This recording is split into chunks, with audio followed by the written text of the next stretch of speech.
Ders bir toplantı planlaması. Kulağa hoş geliyor. Akşam yemeğine saat kaçta çıkalım?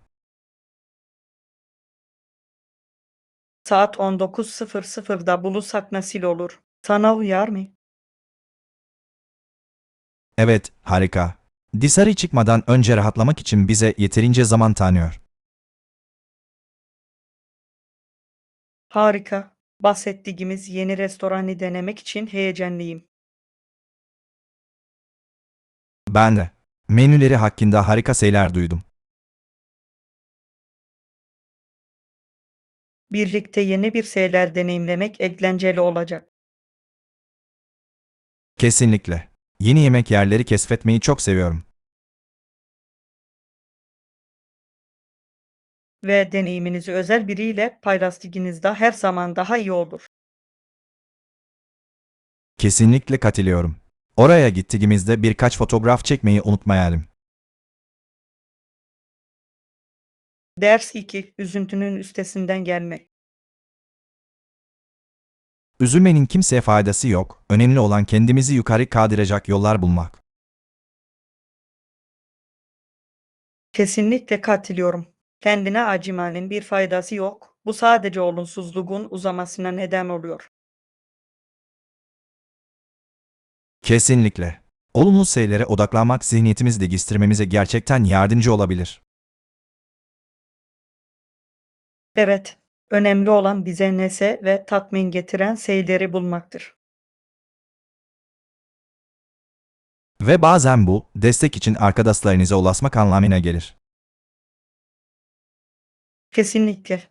Duygularımız hakkında konuşmak taşıdığımız yükü hafifletebilir. Ayrıca sevdiğimiz aktivitelere katılmak enerjimizi yapıcı şeylere yönlendirebilir. Evet, birlikte bizi mutlu eden şeyleri yapmayı ilke edinelim. Bunu çok isterim. Birbirimiz için destekleyici bir ortam yaratmak önemli. Ders 3. Tacizle mücadele. Cinsel taciz, iş yerindeki birçok çalışan için büyük strese neden olan bir sindirme ve güç suistimali biçimidir. Evet, bireyler ve çalışma ortamı üzerinde uzun süreli etkileri olabilecek ciddi bir sorundur. Kesinlikle.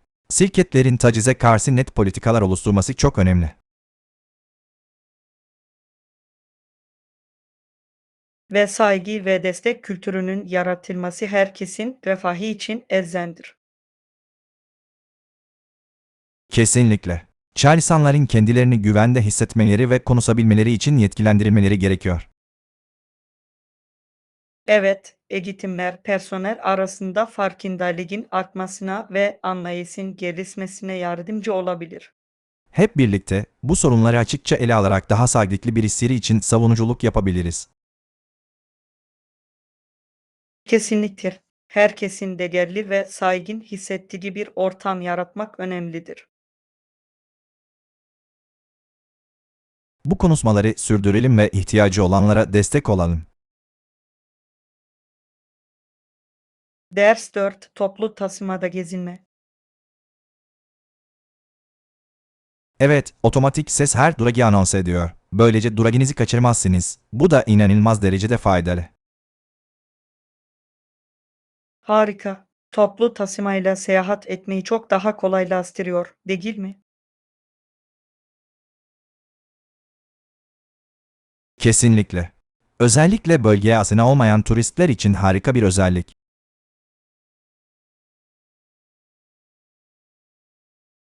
Katılıyorum. Nerede ineceğinizi bulma stresini büyük ölçüde ortadan kaldırıyor. Üstelik sürekli endişelenmeden, rahatlayıp yolculuğun tadını çıkarmanızı sağlar. Kesinlikle. Pencereden dışarı bakıp manzarayı seyretmeyi çok seviyorum. Ve eğer durağınızı kaçırırsanız, bir sonraki durakta inip bir sonraki otobüsü bekleyebilirsiniz. Doğru. Önemli olan herkes için deneyimi olabildiğince sorunsuz hale getirmek. Sehri birlikte keşfederken toplu taşıma sistemini kullanmayı ihmal etmeyelim. Ders 5: Doga Parkı planları. Harika görünüyor. Gezimiz için nereye gitsek acaba?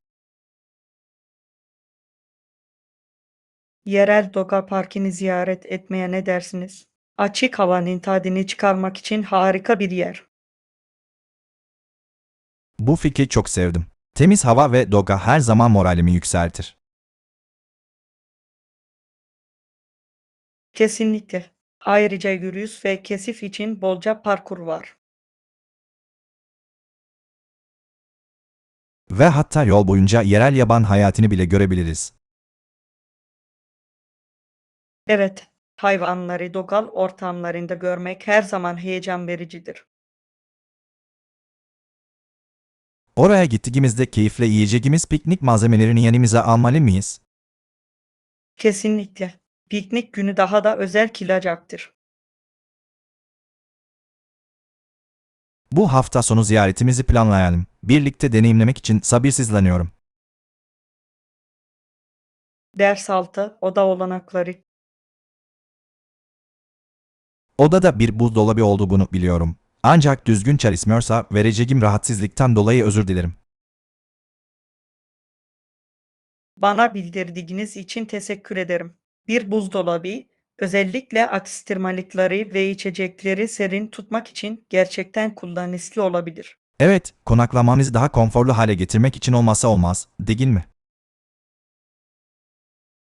Kesinlikle. Özellikle uzun bir günün ardından soğuk içeceklerin elinizin altında olması çok hoş bir dokunuş. Bir sorun varsa çözülmesine yardımcı olabilirim veya belki bir soğutucu saklayabilirim. Harika olurdu. Yardım etme isteğinizi takdir ediyorum. Memnuniyetle. Keyifli bir konaklama geçirmenizi sağlamak istiyorum. Teşekkürler. Personelin ihtiyaçlarımıza özen gösterdiğini bilmek güzel. Burada geçirdiğimiz zamanın tadını çıkarabilmemiz için her şeyin yolunda olduğundan emin olalım. Ders 7: Yeni alışkanlıklar kazandırmak. Harika. Rutinine başka alışkanlıklar eklemeyi planlıyor musun?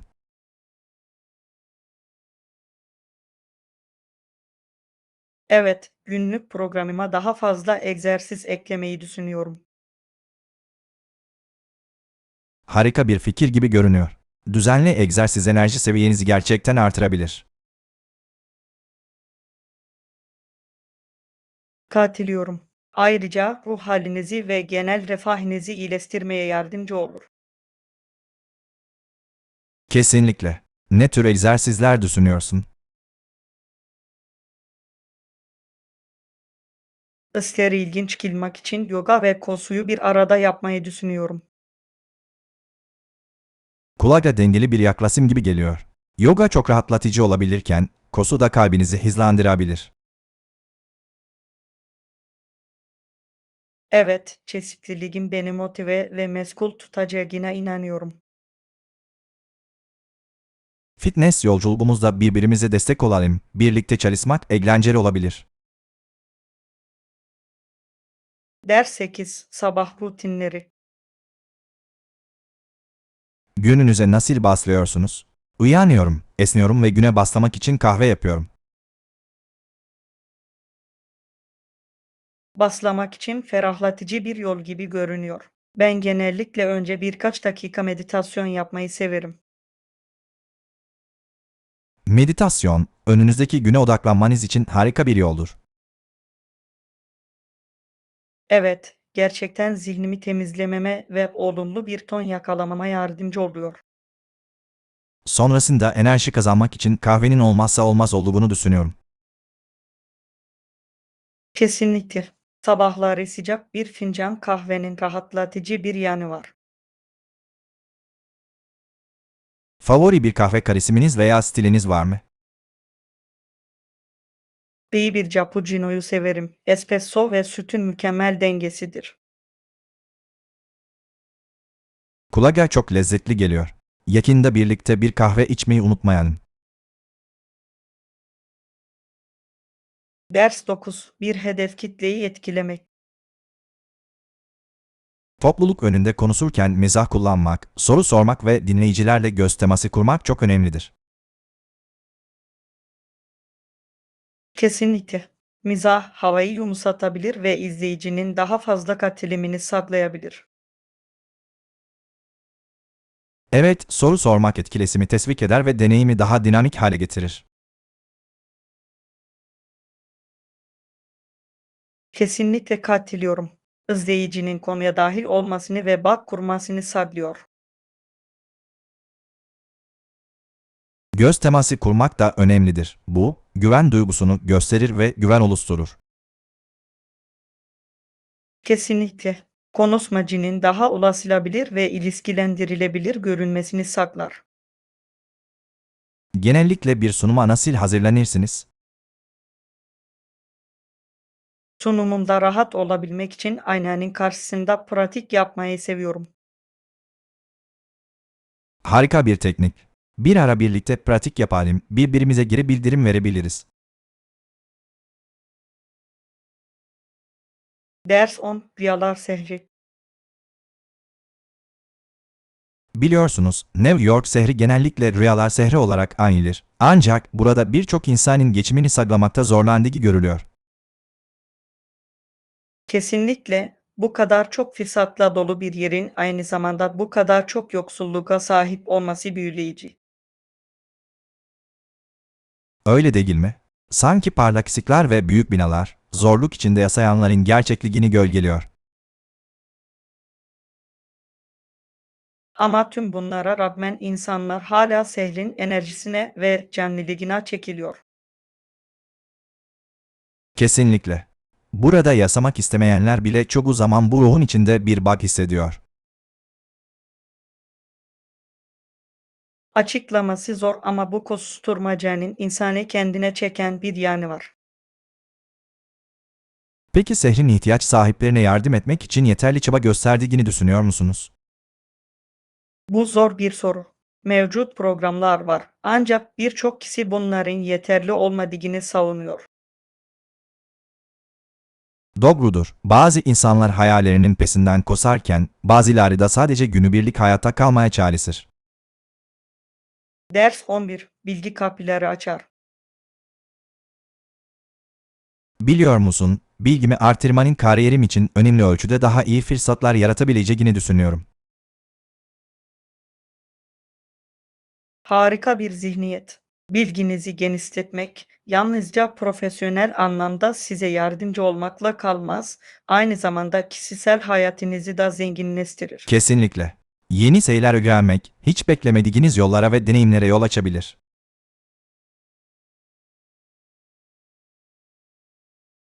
Eğitimin bakış açınızı ve hatta sosyal çevrenizi nasıl geliştirebildiğini görmek büyüleyici. Evet ve inanıyorum ki ne kadar çok şey öğrenirsek, karşımıza çıkan zorluklarla başa çıkmak için o kadar donanımlı oluruz. Kesinlikle. Ayrıca her bilgi parçasının daha büyük bir şeye giden bir basamak olabileceğini düşünmek motive edici. Kesinlikle katılıyorum. Bu, kendinize yatırım yapmak gibi bir şey ve kararlı kalırsanız getirisi inanılmaz olabilir. Ve bunun güzelliği, öğrenmenin sadece bir sınıfta değil, her yerde gerçekleşebilmesidir. Doğru. İster seyahat ederek, ister okuyarak, hatta sohbet ederek olsun, her an öğrenmek için bir fırsattır. Ders 12. Sıradanlıktan sanat. Merhaba, sıradan malzemeleri birer sanat eserine dönüştürmeyi hiç denediniz mi? Gerçekten de öyle. Günlük eşyaların nasıl güzel ve anlamlı bir şeye dönüştürülebildiğini görmek inanılmaz. Kulağa ilginç geliyor. Projelerinizde hangi malzemeleri kullandınız? Eski gazeteler, sise kapakları ve hatta kumaz artıkları gibi şeylerle çalışarak benzersiz parçalar yaratın. Vay canına, bayıldım bu fikre. Sanki çöpe atılacak eşyalara ikinci bir hayat veriyormuş gibi. Kesinlikle. Üstelik hem yaratıcılığınızı ifade etmenin hem de çevre dostu olmanın harika bir yolu. Sıradan bir şeyden güzel bir şeyin ortaya çıkmasının ne kadar ödüllendirici bir duygu olduğunu ancak hayal edebiliyorum. Gerçekten öyle. Ve yaratma süreci ortaya çıkan ürün kadar keyifli. Peki, yaptığınız hisler arasında en sevdiğiniz hangisi? Ders 13 süpermarkete ulaşın. Biraz kayboldum. Bundan sonra nereye gideceğimi bulmama yardım edebilir misin? Elbette.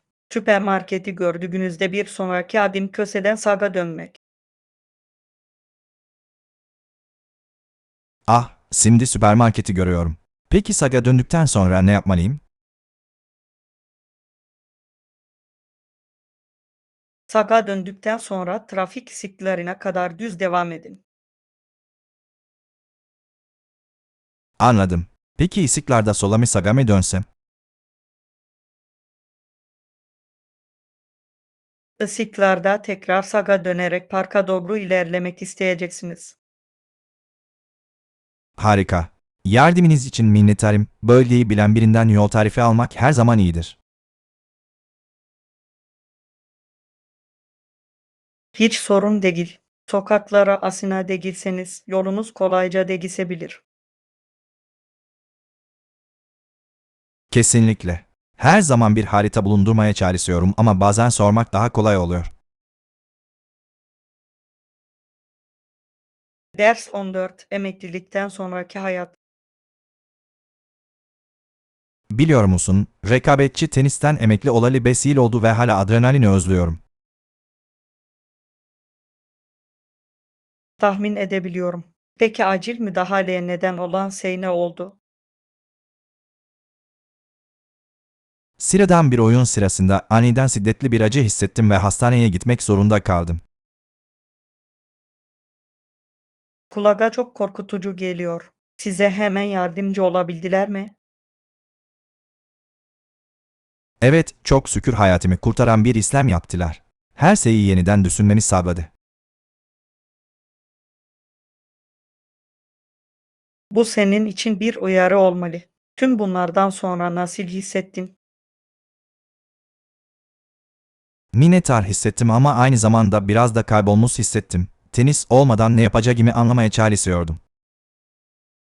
Böyle hissetmeniz doğaldır. Hayatınızın böylesine büyük bir kısmı sona erdikten sonra geçiş yapmak zor olabilir. Kesinlikle. Şimdi genç oyunculara koçluk yapmak gibi başka şekillerde aktif kalmaya çalışıyorum. Ders 15 her duruma uygun tuvalet malzemeleri. Seyahatim için hangi tuvalet malzemelerini yanıma alacağımı düşünüyordum. Sizin iyi ipuçlarınız var mı? Kesinlikle.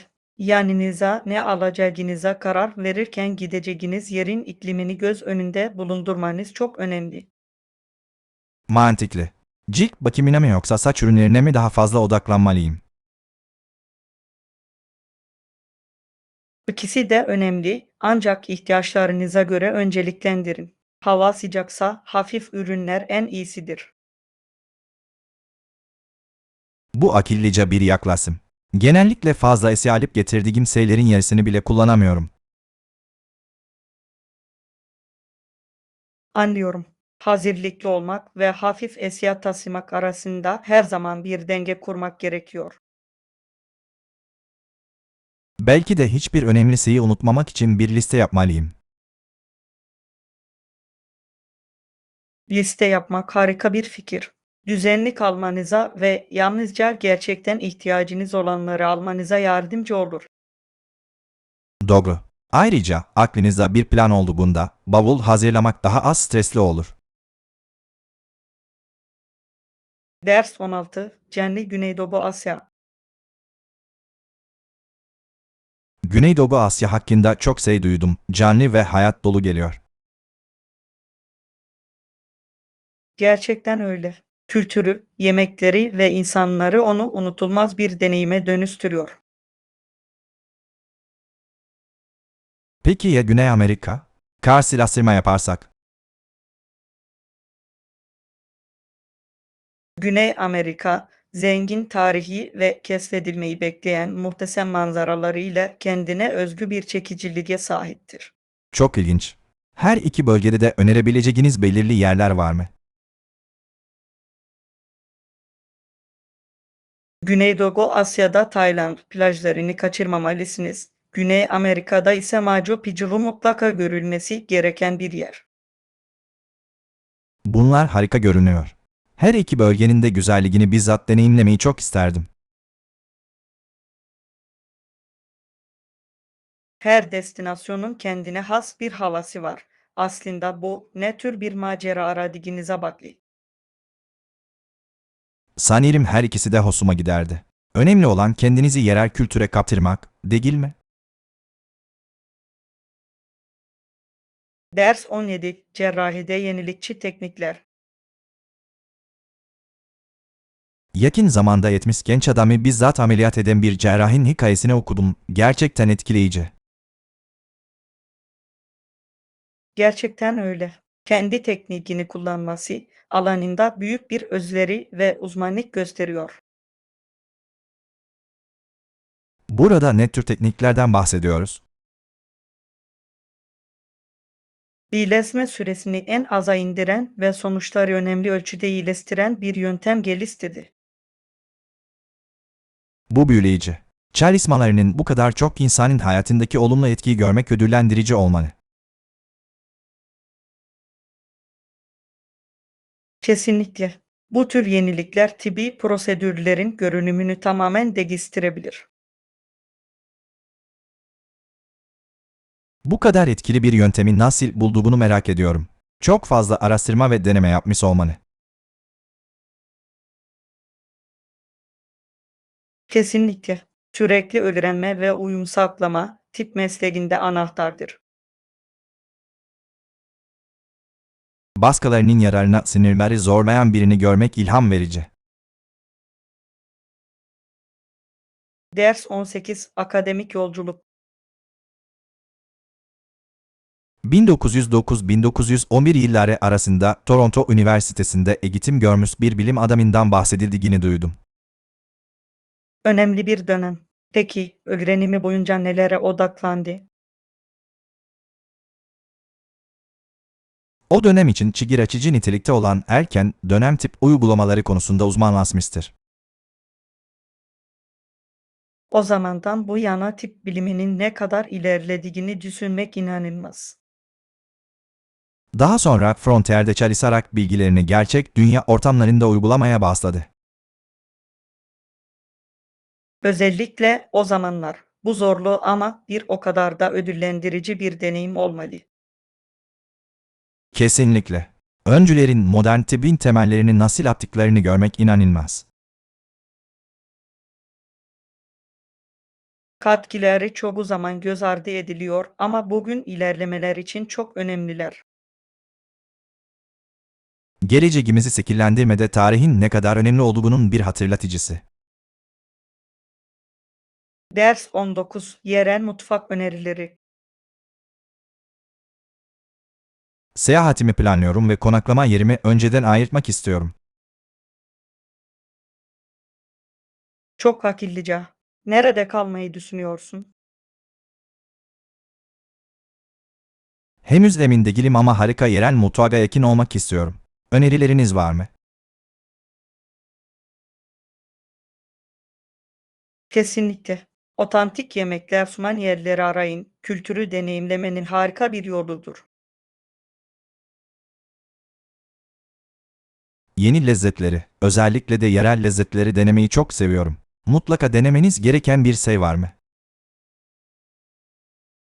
Güneydoğu Asya'daysanız sokak yemeklerini kaçırmayın. Lezzetli ve çeşitlidir. Kulağa harika geliyor. Eristeden taze meyvelere kadar her şeyi denemek için sabırsızlanıyorum. Ve yerel halka en sevdikleri mekanları sormayı unutmayın. Onlar genellikle gizli hazineleri bilirler. Harika bir tavsiye. En iyi tavsiyeleri almak için yerel halkla sohbet edeceğim. Ders 20. Düşük bakım gerektiren tesisler. Daireme özellikle bakimi kolay bitkiler eklemeyi düşünüyorum. Kulağa harika geliyor. Hem mekaninizi güzelleştirebilir hem de hava kalitenizi artırabilirler. Kesinlikle. Güzel görünen ama sürekli dikkat gerektirmeyen bir şey istiyorum. Sukulentler harika bir seçimdir. Dayanıklıdırlar ve çeşitli şekil ve boyutlarda gelirler. Duydum. Çok güneş ısıgına ihtiyaçları var mı? Parlak ışıkta gelişirler ancak daha az ışık koşullarına da uyum sağlayabilirler. Bunu bilmek harika. Bitkileri canlı tutma konusunda pek iyi değilim, bu yüzden bu benim işime yarayabilir. Bakımının ne kadar kolay olduğuna şaşıracaksınız. Sadece fazla sulamayın. Güzel ipucu. Aldığımda bunu aklında tutacağından emin olabilirsin. Ders 21. Fermentasyonu anlamak. Alkollü fermentasyonun nasıl gerçekleştiğini hep merak etmişimdir. Oldukça ilgi çekici. Gerçekten öyle. Mayaların veya bakterilerin belirli sıvılardaki şekerleri parçalaması sonucu meydana gelir. Peki bu şekerleri tam olarak neye dönüştürüyorlar? Öncelikle bunları bira yapımında olmazsa olmaz olan alkol ve karbondioksite dönüştürüyorlar. İlginç. Sürecin bu kadar karmaşık ama bir o kadar da dogar olduğunu bilmiyordum. Evet, bira ve şarap gibi içeceklerin yapımının temel bir parçasıdır. Fermantasyon sırasında doğru tatları yakalamak çok fazla beceri gerektiriyor. Kesinlikle. Farklı malzemeler ve teknikler çok farklı sonuçlara yol açabilir. Bunun neden hem bir sanat hem de bir bilim olduğunu anlayabiliyorum. Ders 22. Fotoğrafçılık ipuçları. Fotoğrafçılığa merak sardım ve iyi çekimler için isigin çok önemli olduğunu duydum. Kesinlikle doğru. Lokal ışık fotoğraflarınızın nasıl çıkacağı konusunda büyük bir fark yaratabilir. Açık havada birkaç fotoğraf çekmeyi denemek için heyecanlıyım. Eğlenceli bir meydan okuma gibi görünüyor. Gerçekten öyle. Gün batımından hemen önceki altın saatin genellikle en iyi zaman olduğunu göreceksiniz. En iyi aydınlatmayı elde etmek için dışarı çıkışlarımı o zamana göre planlamam gerekecek. Ve farklı açılarla denemeler yapmayı unutmayın. Bu bakış açınızı tamamen değiştirebilir. Harika bir nokta. Çekimlerimi yaparken bunu aklımda tutacağım. Ne kadar çok pratik yaparsanız doğru anları ve işi fark etmede o kadar iyi olursunuz. Becerilerimin biraz özverili çabayla nasıl gelişeceğini görmek için sabırsızlanıyorum. Ders 23. Aktif kalmak. Ayrıca bisiklete binmeyi ve kano yapmayı da seviyorum. Bunlar aktif kalmak ve eğlenmek için harika aktiviteler.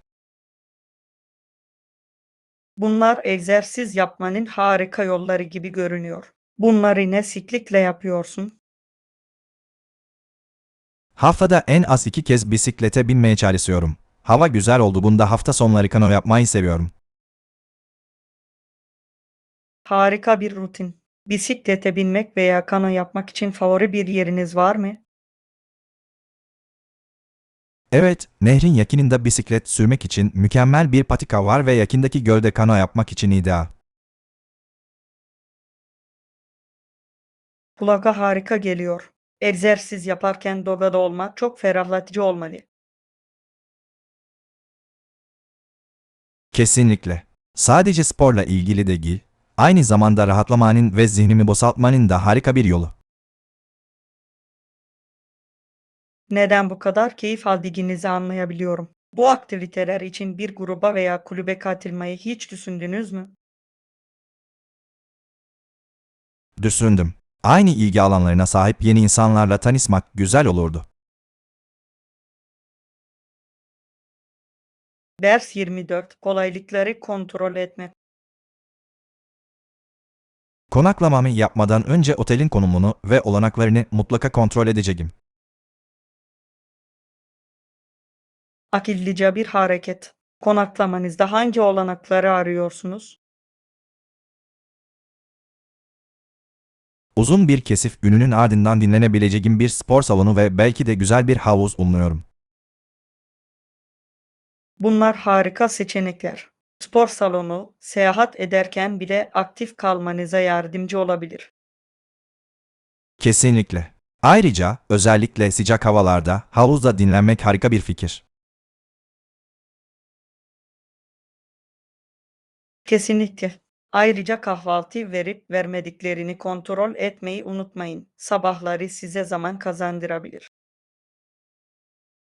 İyi bir nokta. Gün boyu gezeceğiniz bir günün enerjisini desteklemek için doyurucu bir kahvaltı şart.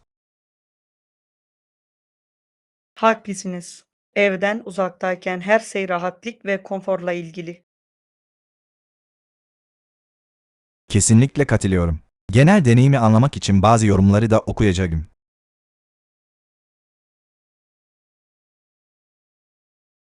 Ders 25. Ödemelerin pazarlığı. Talebinizi anlıyoruz ve PES'in ödeme konusunda pazarlık yapmayı görüşmek istiyorum. Mantıklı görünüyor. Bu müzakere için hangi şartları düşünüyorsunuz? Daha sonra bazı şartlar sağlanırsa daha düşük bir pesinat miktarında anlaşabileceğimizi düşünüyorum. Bu ise yarayabilir. Her iki tarafın da yararına olan bir denge bulmak önemlidir. Kesinlikle. Esneklik genel olarak daha verimli bir ortaklığa yol açabilir. Katılıyorum. Önemli olan her iki tarafın da anlaşmadan memnun kalmasını sağlamak. Tamam. Beklentileri netleştirebilmek için bu koşulların neler olduğunu özetleyelim. Harika bir fikir. Net iletişim ileride olabilecek yanlış anlamaların önlenmesine yardımcı olacaktır. Kesinlikle. Karşılıklı olarak faydalı bir anlaşma bulmayı sabırsızlıkla bekliyorum. Ders 26. Geri bildirim verme. Harika. Proje ile ilgili her türlü geri bildiriminize açığım. Öncelikle içeriği daha iyi organize etmek için Baslik kullanmanızı öneririm. Okunmasını çok daha kolaylaştırır. Harika bir fikir. Net başlıklar okuyucuyu ana noktalara yönlendirebilir. Kesinlikle. Ayrıca bilgilerin sindirilebilir bölümlere ayrılmasına da yardımcı olur. Bu öneriyi mutlaka dikkate alacağım. Başka neleri geliştirmem gerektiğini düşünüyorsun? Belki biraz görsel eklemeyi düşünebilirsiniz. Bunlar anlayışı ve etkileşimi artırabilir. İyi bir nokta. Görseller karmaşık fikirleri daha etkili bir şekilde aktarmaya gerçekten yardımcı olabilir. Doğru. Maksimum etki için içerikle yakından ilişkili olduklarından emin olun. Görüşlerinizi takdir ediyorum. Bunlar kesinlikle projenin genel kalitesini artıracaktır. Ders 27. Açık hava etkinliklerine hazırlık. Böcek kovucuyu yanıma almayı unutmamalıyım. Kesinlikle sivrisineklerin beni rahatsız etmesini istemiyorum. Özellikle açık havada vakit geçirmeyi planlıyorsanız bu çok önemli bir konu. Kesinlikle. Güzel bir yürüyüşü böceklerin istilası kadar mahveden bir şey yoktur. Doğru. Ayrıca cildinizi ekstra koruma için örten hafif giysiler de getirmek isteyebilirsiniz. İyi bir tavsiye. Özellikle alacakaranlıkta uzun kollu ve pantolon giymeye dikkat edeceğim. Ayrıca açık renkli kıyafetler giymeyi düşünebilirsiniz. Bu sayede daha az böcek çekersiniz. Bunu bilmiyordum. Bavulumu hazırlarken bunu kesinlikle aklımda tutacağım. Önemli olan dışarıda geçirdiğiniz zamanın keyfini dikkat dağıtıcı unsurlar olmadan tam olarak çıkarabilmeniz için Kesinlikle. hazırlıklı Böcekleri olmanızdır. öldürmeye değil, Doga'nın güzelliğine odaklanmak istiyorum. Ders 28 Havalanına seyahat. Havaalanına ulaşmam uzun sürmeyecekti. Trafik durumuna baktım. Harika. Getirmen gereken her şeyin bir listesini yaptın mı? Evet, gerekli tüm belgelerim ve seyahat ihtiyaçlarım hazır. Harika. Pasaportunuzu ve biletlerinizi 2 kez kontrol etmeniz her zaman iyidir. Kesinlikle katılıyorum. Kolay erişim için genellikle her şeyi bir seyahat cüzdanında düzenli tutuyorum. Akıllıca bir hareket. Hareket halindeyken zamandan tasarruf sağlar ve stresi azaltır. Kesinlikle. Ayrıca beklenmedik gecikmelere karşı erken çıkmam için hatırlatıcılar da ayarladım. Akıllıca bir strateji. Uçağınızı kaçırma riskindense erken varmak daha iyidir. Kesinlikle. Acele etmektense havaalanında daha fazla zaman geçirmeyi tercih ederim. Ders 29 Yürüyüş maceraları. Merhaba, yürüyüş yapmayı çok sevdiğini duydum. Bu ise nasıl başladı? Evet, her zaman açık havada olmayı ve doğayı keşfetmeyi sevdim. Bana çok büyük bir mutluluk veriyor. Kulağa harika geliyor. İlk önemli yürüyüş deneyiminiz neydi?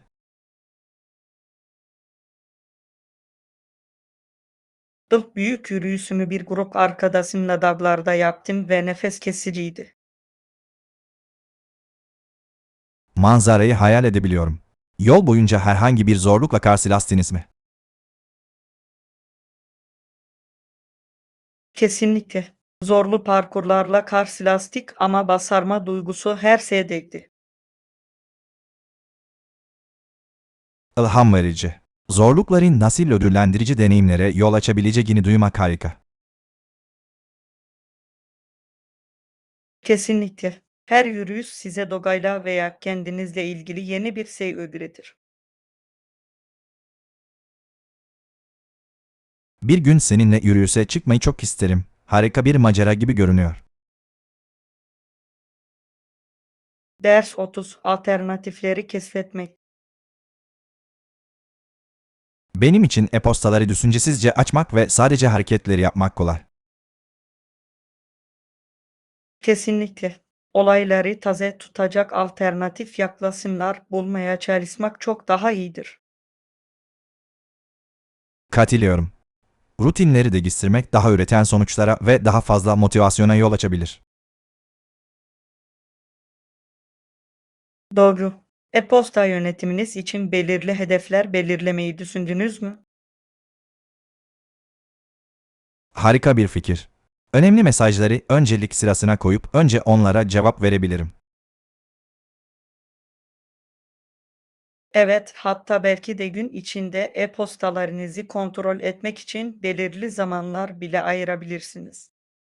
Bu şekilde sürekli gelen kutumu kontrol etmekten kurtulup diğer işlerime odaklanabiliyorum. Kesinlikle. Önemli olan sizin için işe yarayan ve sizi düzenli tutan bir denge yaratmaktır. Bunu kesinlikle deneyeceğim. Üretkenliği artırmanın harika bir yolu gibi görünüyor.